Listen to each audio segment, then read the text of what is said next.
নমস্কার বন্ধুরা, job fair YouTube চ্যানেলে আপনাদের সবাইকে জানাই স্বাগতম।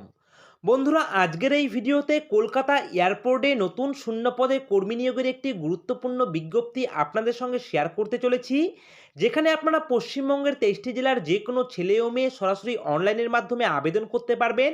তো ভিডিওটিকে স্কিপ না করে সম্পূর্ণ ভিডিওটি দেখার চেষ্টা করবেন। আর প্রতিনিয়ত সরকারি চাকরির আপডেট পাওয়ার জন্য অবশ্যই আপনারা আমাদের এই জব ফেয়ার ইউটিউব চ্যানেলকে সাবস্ক্রাইব করে দিয়ে পাশে থাকা বেল আইকনটিকে বাজিয়ে দেবেন। তো বন্ধুরা, চলুন আর বেশি কথা না বাড়িয়ে এবারে আমরা চলে যাব সরাসরি অফিসিয়াল নোটিফিকেশন এবং সেখান থেকে গুরুত্বপূর্ণ তথ্যগুলি আমরা এবারে জেনে নেব যে আপনারা কোন কোন পোস্টে আবেদন করতে পারবেন, তার জন্য শিক্ষাগত যোগ্যতা কি লাগবে, বয়সসীমা কি লাগবে, বেতন পরিকাঠামো কি রয়েছে, কিভাবে আপনারা আবেদন করবেন, সেই বিষয়ে আমরা step by step official notification থেকে জেনে নেব। তো বন্ধুরা, চলুন এবারে আমরা চলে যাব সরাসরি প্রকাশিত হওয়া অফিসিয়াল নোটিফিকেশনে।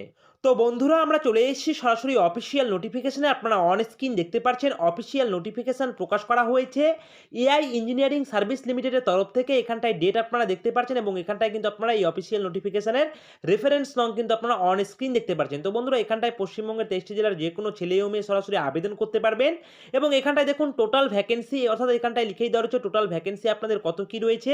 টোটাল ভ্যাকেন্সির ক্ষেত্রে আপনারা দেখতে পাচ্ছেন 209টি শূন্য পদে রিক্রুট করা হচ্ছে এবং এখানটায় কিন্তু আপনাদের ডিভিশন ওয়াইজ কিন্তু এখানটায় আপনাদের শূন্য পদের তালিকা কিন্তু লিখে দেওয়া রয়েছে এবং এখানটায় কলকাতাও কিন্তু আপনারা পেয়ে যাচ্ছেন। তো বন্ধুরা, এখানটায় দেখুন এখানটায় লিখেই দেওয়া রয়েছে যে আপনারা এখানটায় কোন কোন পোস্টে আবেদন করবেন বা কোন পোস্টের জন্য এখানটায় রিক্রুট করা হচ্ছে সেটা তো দেখিয়ে দেবো। তার আগে এখানটায় আমি আপনাদের একবার দেখিয়ে দিচ্ছি এখানটায় আপনাদের স্যালারি স্ট্রাকচার কেমন থাকবে। তো বন্ধুরা, স্যালারি স্ট্রাকচারের ক্ষেত্রে দেখুন 27,000 টাকা থেকে আপনাদের এখানটায় স্যালারি স্টার্ট হয়ে যাবে, অর্থাৎ যেহেতু এয়ারপোর্টে চাকরি রয়েছে সুতরাং আপনাদের স্যালারি স্ট্রাকচার কিন্তু বেশ ভালো মানের রয়েছে। আপনারা দেখতে পাচ্ছেন 27,000 টাকা থেকে আপনাদের স্যালারি স্টার্ট হচ্ছে। এছাড়াও আপনারা এখানে দেখতে পাচ্ছেন হাউ টু অ্যাপ্লাই, কি করে আপনারা এখানটায় আবেদন করবেন। তো বন্ধুরা, এখানটায় আবেদন করবার জন্য আপনাদের কিন্তু দুটি মাধ্যমে আবেদন করতে হবে। সবার প্রথমে আপনাদের কি করতে হবে, আপনাদের কিন্তু একটি গুগল ফর্ম রয়েছে যেটা আপনারা পেয়ে যাবেন আমাদের ভিডিও ডিসক্রিপশনে। গুগল ফর্মের একটি লিঙ্ক পেয়ে যাবেন, সেখানে ক্লিক করে সরাসরি সবার প্রথমে আপনাদের গুগল ফর্মটাকে কিন্তু আপনাদের প্রপার ডিটেলস সহকারে কিন্তু ফিল আপ করতে হবে এবং ফিল আপ করার পর কিন্তু এই যে অফিসিয়াল নোটিফিকেশন এটাও আপনারা পেয়ে যাবেন আমাদের ভিডিও ডিসক্রিপশনে। অফিসিয়াল নোটিশের একটি ডাইরেক্ট লিঙ্ক দেওয়া থাকবে, সেখানে ক্লিক করে অফিসিয়াল নোটিফিকেশন থেকে ডাউনলোড করার পর একটু স্ক্রল ডাউন করবেন। স্ক্রল ডাউন করার পরে আপনারা পেয়ে যাবেন ঠিক এই ধরনের একটি অ্যাপ্লিকেশন ফর্ম। এই অ্যাপ্লিকেশন ফর্মটিকে আপনাদের কি করতে হবে, একটি A4 পেজে প্রিন্ট আউট বের করতে হবে। A4 পেজে প্রিন্ট আউট বের করার পর এর সঙ্গে যাবতীয় ডকুমেন্টের জেরক্স কপি সেলফ অ্যাটেস্টেড করে আপনাদের এনক্লোজড করতে হবে এবং এনক্লোজড করার পর আপনাদের কি করতে হবে, এখানটায় কিন্তু আপনাদের আবেদন ফি সাবমিট করতে হবে। তো বন্ধুরা দেখুন, এখানটায় কিন্তু আপনারা যারা জেনারেল, ইডাব্লিউএস এবং ওবিসি প্রার্থী রয়েছেন তাদের জন্য এখানটায় রয়েছে 1,000 টাকা আবেদন ফিস এবং এসসি এসটিদের কথা বলে দেওয়া নেই, অর্থাৎ আপনারা যারা এসসি এসটি ক্যাটাগরি প্রার্থী রয়েছেন তাদের এখানটায় কোনো রকম আবেদন ফিস লাগবে না। এখানটায় আপনারা যারা ওবিসি এবং ইডাব্লিউএস এবং জেনারেল প্রার্থী রয়েছেন তাদের কিন্তু 1,000 টাকা আবেদন ফিস দিতে হবে, সেটা কিন্তু ডিমান্ড ড্রাফটের মাধ্যমে এবং সেটার জন্য লিখে দেওয়া রয়েছে আরটিজিএস অথবা এনইএফটির মাধ্যমে কিন্তু আপনারা আপনাদের আবেদন ফিসটি সাবমিট করবেন এবং তার প্রপার ডিটেলস কিন্তু এখানটায় ব্যাংকের ডিটেলস কিন্তু এখানটায় লিখে দেওয়া রয়েছে। এই ব্যাংকের ডিটেলসে কিন্তু আপনারা আপনাদের আবেদন ফিসটিকে সাবমিট করার পর এর যে রসিদ কপি থাকবে সেই রসিদ কপিও কিন্তু আপনারা কি করবেন, সেই যে আবেদনপত্র বা অ্যাপ্লিকেশন ফর্ম তার পেছনে আপনারা এনক্লোজড করবেন। এনক্লোজড করার পর আপনাদের কি করতে হবে, দেখুন একটি সিঙ্গেল পিডিএফ ফাইল আপনাদের বানাতে হবে। তো বন্ধুরা, একটি সিঙ্গেল পিডিএফ ফাইল বানিয়ে নিয়ে আপনারা এখানটা একটি মেল অ্যাড্রেস দেখতে পাচ্ছেন, এই মেল অ্যাড্রেসে কিন্তু আপনাদের স্ক্যান করে কিন্তু সেই পিডিএফটিকে কিন্তু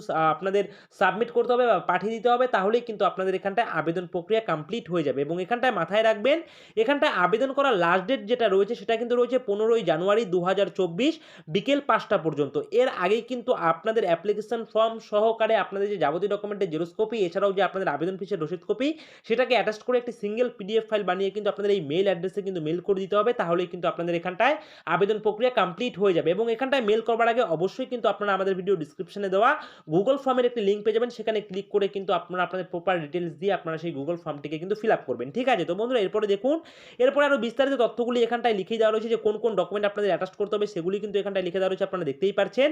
এবং এখান থেকে একটু স্ক্রল ডাউন করলে আপনারা এখানে দেখতে পাবেন সিলেকশন প্রসিডিওর, অর্থাৎ প্রার্থী বাছাই আপনাদের কি করে হবে সেই বিষয়ে এখানটায় লিখে দেওয়া রয়েছে। অবশ্যই আপনারা অফিসিয়াল নোটিফিকেশন থেকে ডাউনলোড করে অবশ্যই একটু ভালো করে চেক আউট করে নেবেন। তো বন্ধুরা, এবারে দেখুন এখানটায় আবেদন করবার জন্য আপনাদের এলিজিবিলিটি ক্রাইটেরিয়া কি লাগবে। তো এলিজিবিলিটি ক্রাইটেরিয়ার ক্ষেত্রে এখানটায় লিখে দেওয়া রয়েছে মিনিমাম কিন্তু আপনাদের 3 বছরের গ্র্যাজুয়েশন ডিগ্রি কমপ্লিট করা থাকতে হবে, বিএসসি, বিকম অথবা বিএ যে কোনো একটি স্ট্রিমের ওপরে যদি আপনারা এখানটায় 3 বছরের গ্র্যাজুয়েশন ডিগ্রি কমপ্লিট করে থাকেন তাহলেই আপনারা এখানটায় আবেদন করতে পারবেন। সঙ্গে অবশ্যই কম্পিউটারের সার্টিফিকেট থাকতে হবে, মিনিমাম 1 বছরের কিন্তু আপনাদের কম্পিউটারের সার্টিফিকেট থাকতে হবে, সেই বিষয়ে লিখে দেওয়া রয়েছে। রয়েছে। এছাড়াও এখানটায় লিখে দেওয়া রয়েছে আপনাদের কিন্তু মিনিমাম ১ বছরে কিন্তু ওয়ার্ক এক্সপেরিয়েন্স থাকতে হবে ডেটা এন্ট্রি অপারেটর অথবা কম্পিউটার অ্যাপ্লিকেশনের উপরে কিন্তু আপনাদের মিনিমাম ১ বছরের কিন্তু ওয়ার্ক এক্সপেরিয়েন্স চাওয়া হয়েছে, সেটা রেপুটেড অর্গানাইজেশন হোক অথবা আপনাদের এখানটায় পোস্ট কোয়ালিফিকেশনের কিন্তু এক্সপেরিয়েন্স হোক। তো সেটা কিন্তু আপনাদের এখানটায় চাওয়া হয়েছে। এছাড়াও দিয়ে কিন্তু আরেকটি কোয়ালিফিকেশন লিখে দেওয়া রয়েছে। এই দুটি কোয়ালিফিকেশনের মধ্যে যেকোনো একটি কোয়ালিফিকেশন থাকলেই আপনারা এখানটায় আবেদন করতে পারবেন এবং অবশ্যই আপনারা কিন্তু আপনাদের কোয়ালিফিকেশনটা হিসাব করবেন 1 জানুয়ারি 2024 এই তারিখ অনুযায়ী কিন্তু আপনাদের কোয়ালিফিকেশন কমপ্লিট থাকা চাই এবং এখানটায় বয়সসীমা যেটা চাওয়া হয়েছে ১/১/২০২৪ এই তারিখ অনুযায়ী আপনারা যদি জেনারেল ক্যাটাগরির প্রার্থী হয়ে থাকেন তাহলে ৩৫ বছর পর্যন্ত আবেদন করতে পারবেন। ওবিসি ক্যাটাগরির প্রার্থী হয়ে থাকলে ৩৮ বছর পর্যন্ত আবেদন করতে পারবেন এবং এসসি এসটি প্রার্থী হয়ে থাকলে আপনারা ৪০ বছর পর্যন্ত আবেদন করতে পারবেন এবং এখানটায় আপনারা যদি এক্স সার্ভিসম্যান প্রার্থী হয়ে থাকেন তাহলে কিন্তু আপনারা ৩৫ বছর পর্যন্ত আবেদন করতে পারছেন। তো বন্ধুরা এবারে দেখুন এখানটায় কোন পোস্টে কর্মী রিক্রুট করা হচ্ছে সেটাও কিন্তু এখানটায় লিখে দেওয়া রয়েছে, আপনারা দেখতেই পারছেন। এখানটায় লিখে দেওয়া রয়েছে যে আপনাদের অ্যাসিস্ট্যান্ট সুপারভাইজার পোস্টে কিন্তু এখানটায় রিক্রুট করা হচ্ছে। তো সেই বিষয়ে আপনারা দেখতেই পারছেন। তো বন্ধুরা আপনারা এই অফিসিয়াল নোটিফিকেশনে ডাইরেক্ট লিঙ্ক পেয়ে যাবেন আমাদের ভিডিও ডেসক্রিপশনে, গুগল ফর্মের লিঙ্ক পেয়ে যাবেন আমাদের ভিডিও ডেসক্রিপশনে, এছাড়াও অফিসিয়াল যে ওয়েবসাইট তারও কিন্তু লিঙ্ক পেয়ে যাবেন আপনারা আমাদের এই ভিডিও ডেসক্রিপশনে। তো সেখানে ক্লিক করে আপনারা অফিসিয়াল নোটিফিকেশনটিকে ডাউনলোড করে ভালো করে পড়ে বুঝে তারপরে আপনারা এখানটায় নিজ দায়িত্বে আবেদন করবেন। তো এই রয়েছে আজকের ভিডিওটি ভালো লাগলে অবশ্যই ভিডিওটিতে একটি লাইক করবেন, কমেন্ট করবেন, শেয়ার করবেন। আর এভাবেই আপনারা আমাদের এই জব ফেয়ার ইউটিউব চ্যানেলের পাশে থাকবেন। সকলে মিলে ভালো থাকবেন, সুস্থ থাকবেন। জয় হিন্দ।